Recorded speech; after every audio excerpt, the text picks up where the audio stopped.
the current period, we are moving in and out of this photon belt, spending several months in it every year. That the frequency that we spend in the photon belt is increasing by approximately 2 weeks every year.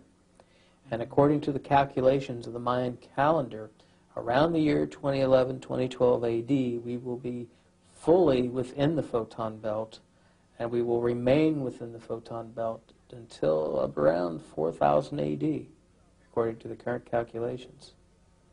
And some of the work of both Jose Arguelles, other researchers, seems to suggest that the Mayans knew about this cycle, that every so often, many thousand years, we go in and out of the photon belt, that there seem to have been cultural as well as different climactic and earth changes that perhaps were sort of stimulated or affected by the entering and going out of that photon belt in the past history of the Earth.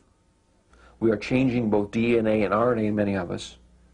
Many stones, many vehicles here are changing our chakra systems also. There are no longer 7 chakras in most of us. We are opening up new chakra systems. You'll see much more about this in the next 5 or 10 years also. You'll begin to activate many more of them, and also your DNA and your RNA will not be replicating in the same fashions. There are children who are being born who are conscious when they are born. And this will change also a lot. The Dark Ages. During the rule of a dark age of separation, all knowledge that is passed on and all instructions are tainted. Every religion, for instance, is a sect, a separation from the real divine inner truth of life. Religion is something that happens in God's holiest temple. Man himself in the depth of his heart and in communication with his divine inner self. Throughout the Dark Age, countless fallen sun cosmologies who have dogmatic religious views reached the earth and became our religions. They represented the climax of separation from oneself. God's channels, prophets and mediums received their messages from the God-created and separated dimensions. Most often, the pure messages were mixed with information from the astral worlds and their own ego.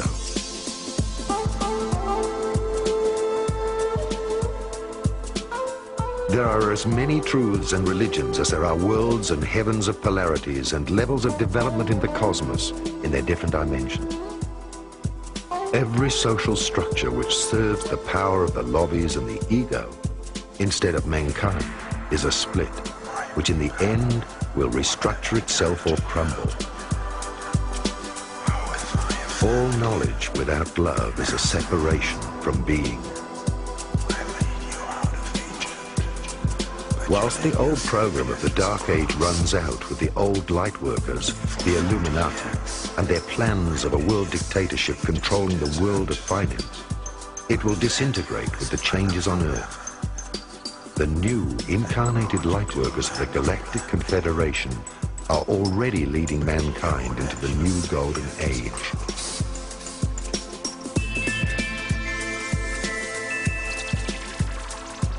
After the great transformation of mankind, the Space Brothers would like to welcome us as cosmic citizens into the Galactic Confederation of Free Planet.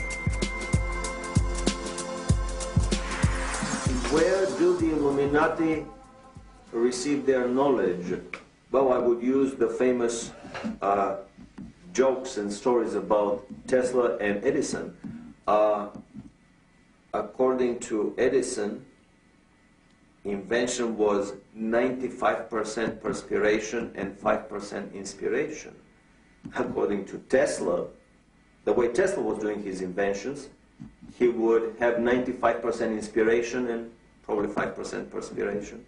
Tesla would get the vision. All he has to do is put the vision into paper. Then he has to take the paper to the engineers to put it into metal in the shop. A little fine-tuning here and there, and the device works. This is the usual mode through which information and know-how is channeled from the extraterrestrial and even higher levels of existence to our planet. The know-how is given, and we are left to put it into our crude terrestrial engineering and manufacturing methods. That's why the crude anti-gravity saucers of the 1880s, 1890s were made with rivets. Giant cannons were used to fire the first anti-gravity devices toward the moon. Later on, in the early 1900s, more advanced technologies were used, but always the technology would follow up with our terrestrial one. Why are there two totally different scientific and engineering realities on the planet? Why the mass consumption engineering culture is 50 to 100 years behind the secret culture developed by the Illuminati? I have always had this very big question, very big puzzle in front of me. This is the Promethean dilemma for me. How come that with these incredibly good intentions to elevate the scientific and technological level of our civilization, we end up with the very negative and dismal results of all of these efforts?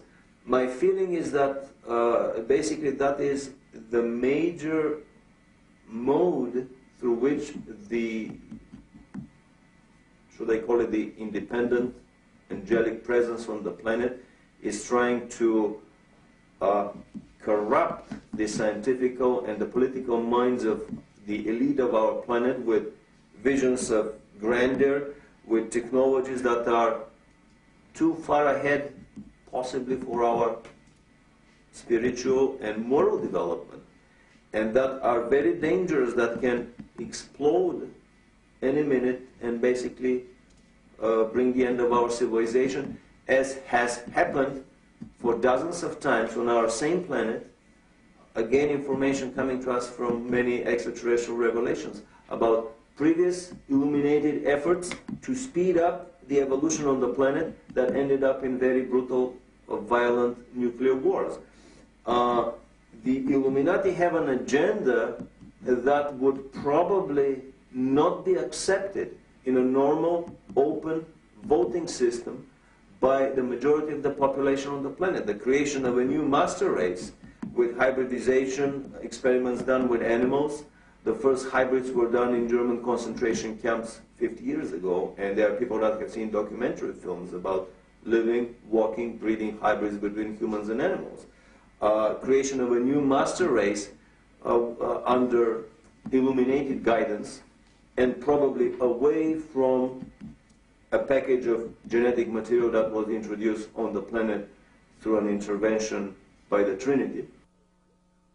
The dark, as well as the light power, serves only one master, who is the creator of all that is, and whose goal is to create the superhuman. The final goal of human reincarnation is to create a human being who has experienced all imaginable positive and negative experiences, and therefore is able to develop beyond any judgment into the humanly incarnated image of God. A human being who has become God has lived through the completed range of the cosmic keyboard from the lowest to the highest note. God does not judge. He shines on his creations like a sun, on the flowers or the weeds, or on his being. The experiment of duality has come to an end, and the planet Earth is an ascending planet, onto which the Creator himself incarnates in the shape of human beings. The return of the ascended brotherhood from Lemuria and Atlantis is the return of the 144,000 masters of light, the cosmic monads. They are incarnated as human beings, united, and together they will represent the white pyramid, God's eye, who sees everything, the presence of the Almighty on earth. They are the open witnesses who have all described from a different perspective the process of ascension, since they have already lived through it before.